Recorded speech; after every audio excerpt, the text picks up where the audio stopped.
So, I got a few things that I want to talk about today. I saw this video coming out of the UK where this dude was talking about cleansing the nation and sending people back to where they're from. And what he was saying is that it doesn't matter if those people were born there. He's talking about who belong there. So if you're black, you should be sent back to Africa. If you're Hispanic, you should be sent back to South America or wherever. And I saw where Donald Trump made a post about cleansing the nation, about not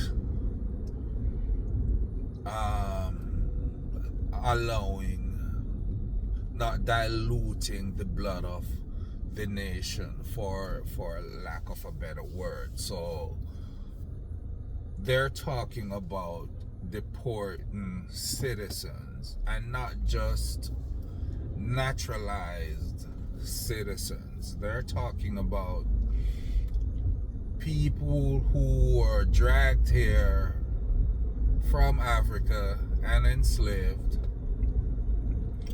been in this country for years. They're talking about sending you back.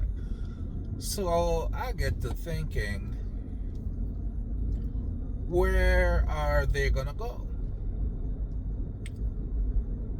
Because America belongs to the Indians. So if everyone should go back to where they came from, then the white people would go back to Europe, right? Because you came here and you killed a whole bunch of Indians and pushed them off their land and all. So this is not your land. This is not where you're from. All right, but these things are just disturbing. It's disturbing that in 2025 we're still talking about things like this, when there's so much more to talk about, so much more that's affecting humanity to talk about. Stuff like climate change, stuff like the war in Sudan. Not that they care about the war in Sudan, they'll more care about the war in Ukraine, because we know why they wouldn't care about people in Sudan, just like they don't care about the people in Gaza, right? And everywhere got their issues. Every country got their problems. There are problems on all continents. But we're living in a globalized world, and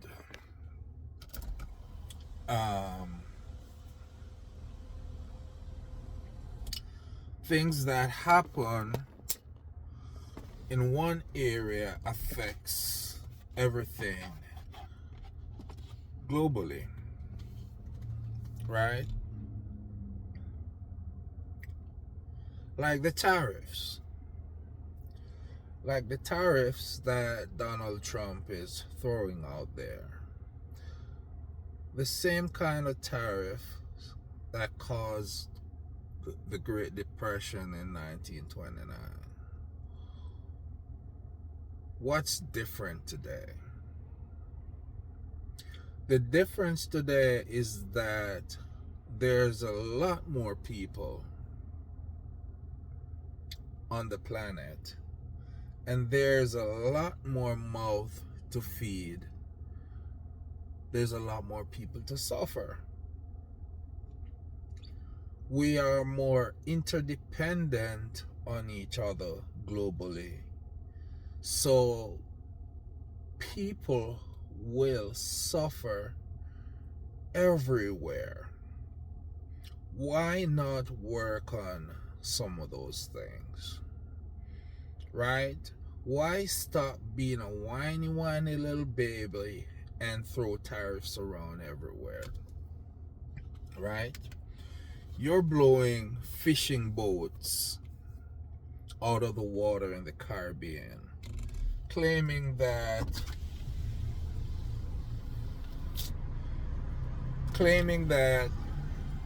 you're getting rid of drug dealers coming into America. I'm parking the sun. Claiming that you're getting rid of drug dealers coming into America. But at the same time, you just pardoned the Honduras drug dealer that sent hundreds of millions of dollars worth of drugs into America. And you pardoned him. Right? And from what I'm seeing, you pardoned so much criminals that we don't even need prisons anymore. Right? Another thing that I want to unpack is,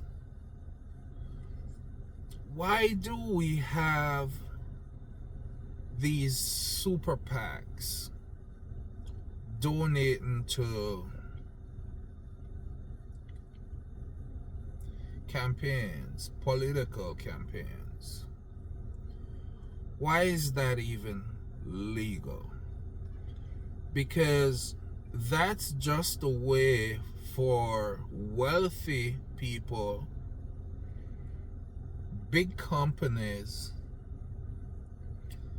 to form PACs and donate a large amount of money, bypass the electoral systems where they have the checks and balances, to select the candidate that they want to vote on their policies. Why do we have super PACs that are linked to specific countries, right? Donating to campaigns here. And I keep hearing politicians swearing allegiance to other countries. Why is that acceptable? Why are we accepting that? Why are we allowing big money to dominate our politics? What I cannot understand is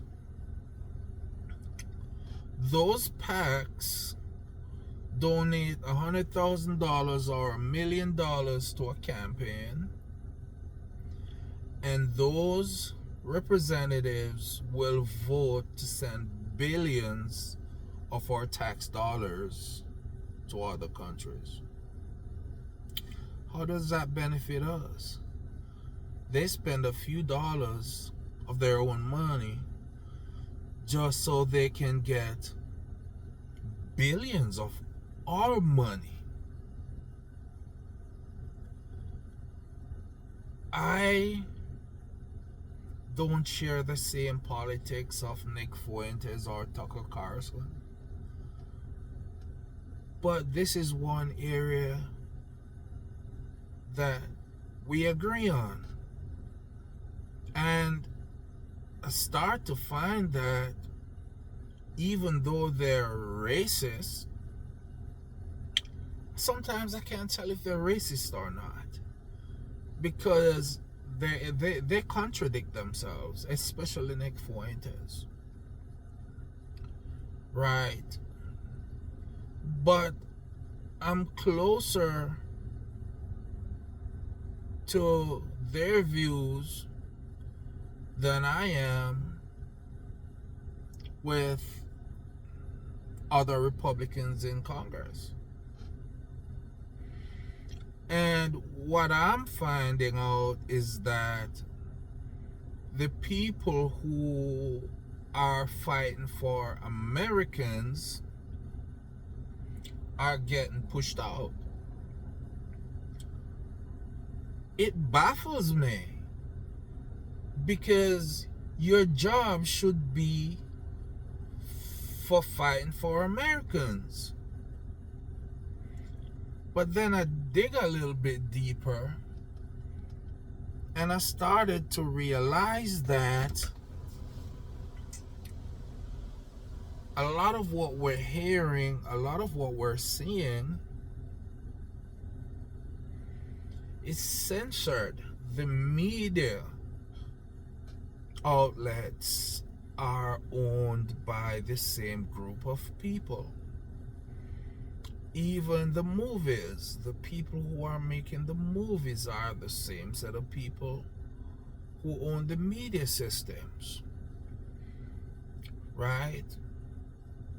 And if you really do your research and investigate properly, it all comes down to the same group of people who are trying to control your speech, control what you hear, decide what you say, because now they're trying to make some speech illegal. Whatever happened to the First Amendment?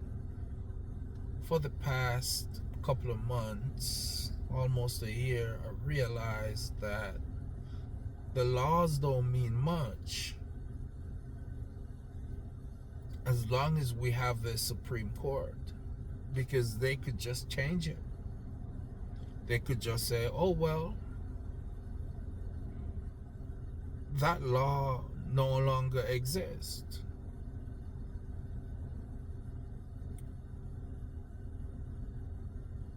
We're allowing the president to do this.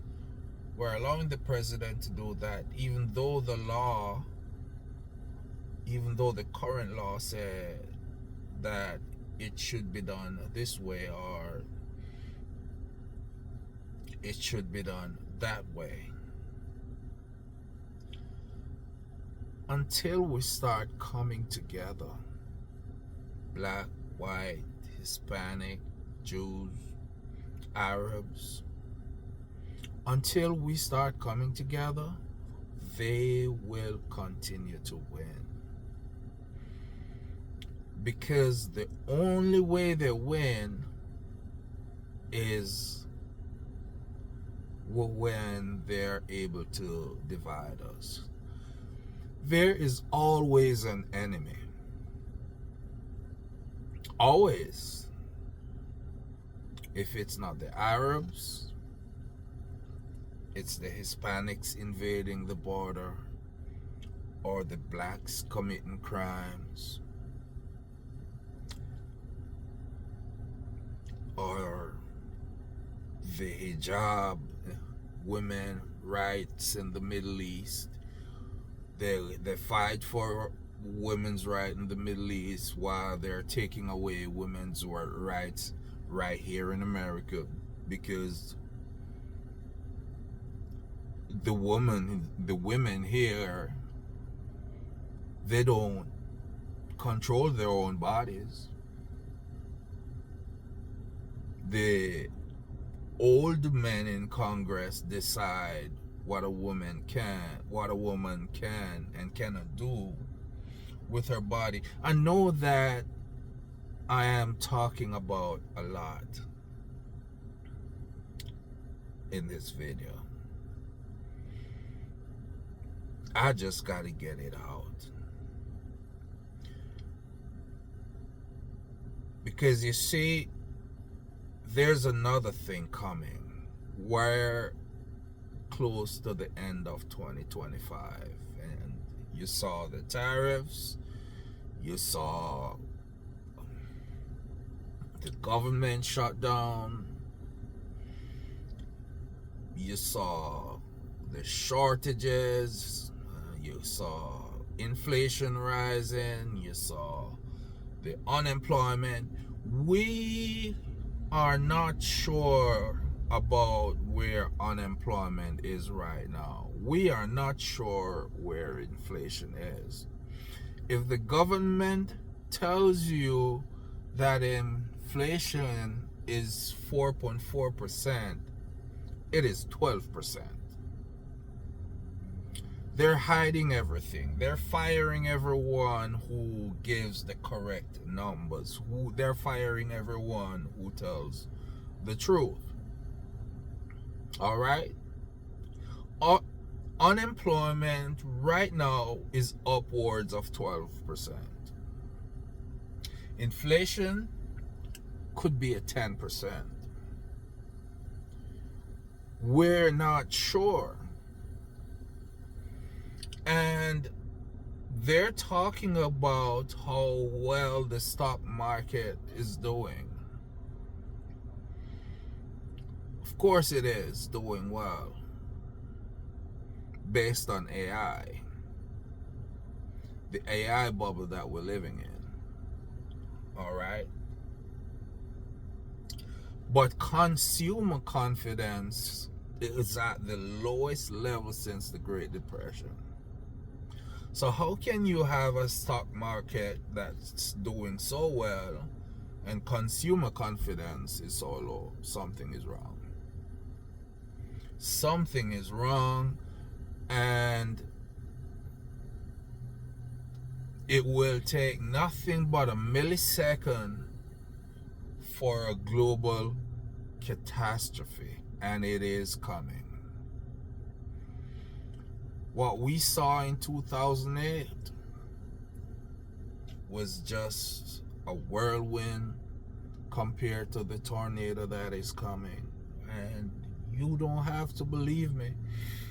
I know that maybe no one will see these videos because some of my videos got 0 views.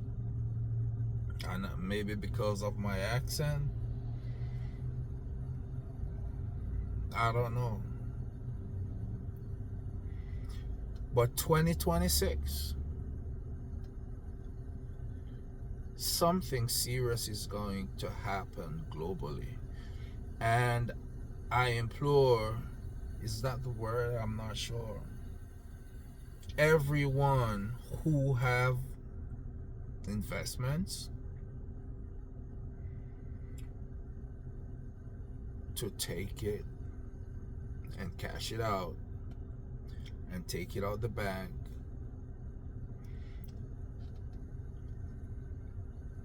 I am not sure if cash is gonna be good enough because Japan, the Japanese and the Chinese, they will sell off US Treasury. And then the US dollar won't value shit. So gold, silver, those are the things those are the only things that will hold any kind of value, right? I was talking to my wife about 401k. She can't take it. She can't withdraw her 401k. I can't withdraw 401k.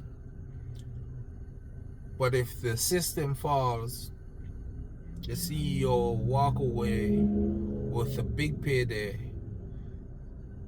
and we get nothing.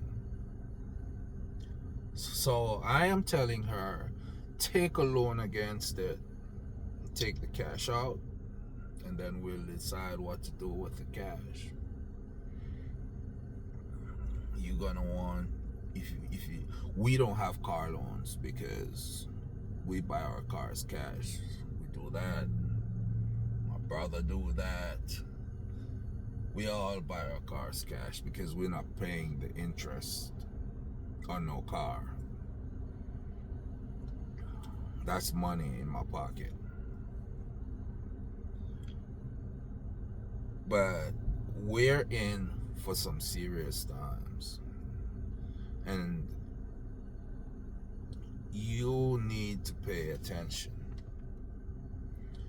Everyone needs to pay attention.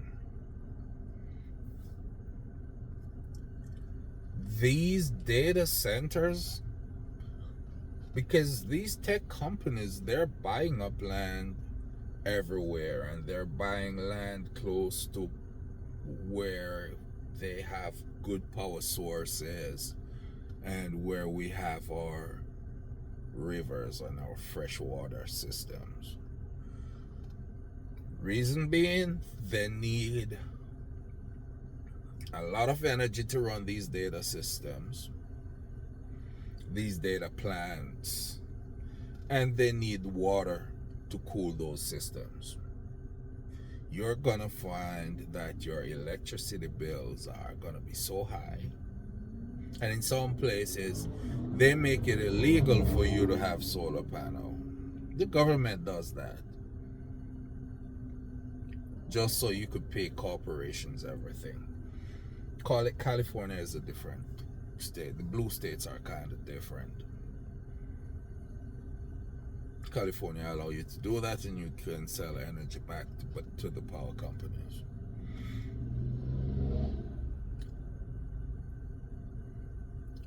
But y'all need to have a plan. AI is gonna take your jobs, and I was asking the question, if AI take all the jobs, who's gonna purchase what the AI is producing? Because people won't have no money if they don't have jobs. They're gonna lose their homes, they're gonna lose their cars, a lot of homelessness. Civilization will fall apart. So who's gonna purchase it? And I get to thinking, they're not planning on us. They already removed all the wealth from the bottom through the middle to the top, and it sits there. Whatever the AI is producing is not for us. They're getting rid of us. They are going to allow civilization to fall apart. And we're going to be the people on the fringes. You hear them talk about building a wall to keep the Mexicans out. They're going to be building walls to keep Americans out. Pay attention. Pay attention, people. We are in for some serious times.